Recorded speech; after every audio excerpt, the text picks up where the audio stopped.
কোনো মানুষ যদি এই বিশ্বাস রাখে যে মহিলা বিবাহ হওয়ার পরে যদি চুড়ি হাতে না পড়ে তাহলে তার স্বামীর ক্ষতি হবে, মরে যাবে, অসুস্থ হয়ে যাবে, বালা মুসিবত হবে, এই আকিদে আশ্চর্য। এই সওয়াল ইটালি থেকে এসছে আমাদের কাছে, জি ইটালি থেকে এসছে। এর উত্তর, কোরআনে হাদিসে কোনো কিছুকে হালাল হারাম, এটাতে ক্ষতি এটাতে লাভ, দলিলবিহীন বলবেন না দলিল সহ বলবেন? দলিল সহ বলা হচ্ছে সুলতান, সুলতান ছাড়া বলা যাবে না, হ্যাঁ সনদ ছাড়া। আর দলিলবিহীন কথা বলা হচ্ছে অনুমান, জান, হ্যাঁ ধারণা। কোরআনে কারিম সূরা নাজমের আয়াত নম্বর 28 এবং 23 আল্লাহ বলছেন, 23 বলছেন মুশরিকদের সম্পর্কে, যারা বিভিন্ন দেবদেবীর পূজা করে, প্রতিমা পূজা করে। আল্লাহ বলছেন যে এসব নাম তাদের কল্পিত, মা আনজালাল্লাহু বিহা মিন সুলতান ইন ইয়াত্তাবিউনা ইল্লা যান, এরা অনুমানের অনুসারী, ওমা তাহওয়াল আনফুস, তাদের মন কুপ্রবৃত্তি যা চাই মনের খেয়াল খুশির অনুসরণ করে।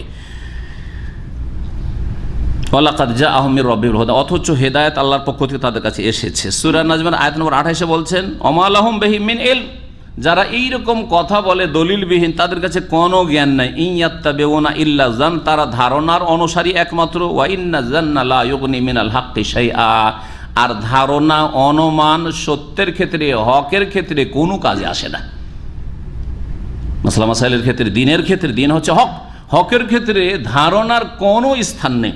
আর তারপরে কুধারণা রাখা মানে কোনো কিছু কুলক্ষণ, অলক্ষী অথবা কুলক্ষণ, যেটাকে তেয়ারা বলা হয়, সেটাকে নবী করিম সাল্লাল্লাহু আলাইহি ওয়াসাল্লাম কি বলেছেন?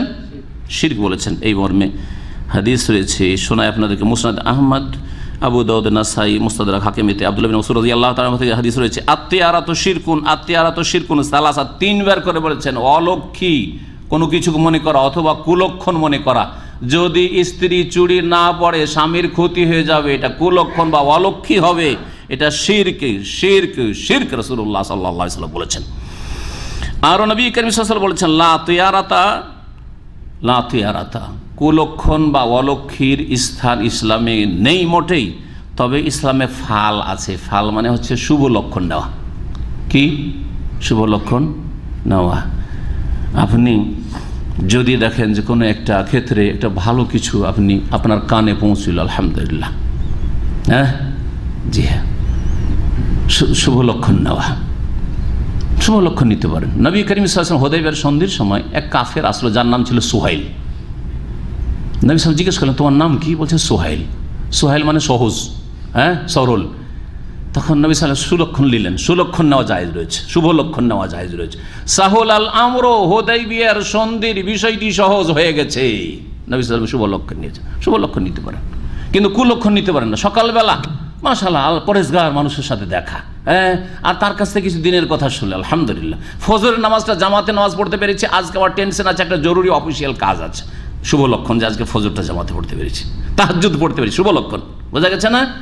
কিন্তু যদি ফজরে ভোরে উঠেই কিছু পাপ হয়, পাপ করার পরে বেরিয়েছেন, অথবা সকালবেলা উঠে ডোম ব্যথা, আমাদের দেশে যেসব কুলক্ষণ নেওয়া আছে, সকালে উঠেই বাইরে বেরিয়েছে আর কি দেখছে? একটা কুকুর দেখছে সামনে, একটা বিড়াল পড়েছে সামনে, পেছন থেকে ডাক দিয়েছে। পেছন থেকে ডাক দিলে নাকি কুলক্ষণ, বাইরে মুসাফির যদি বেরোয়। পেঁচার ডাক শুনেছে রাতে, আরে কোন যে বিপদবালা মুসিবত আসে, এগুলি হারাম শিরক, এগুলি হচ্ছে শিরক।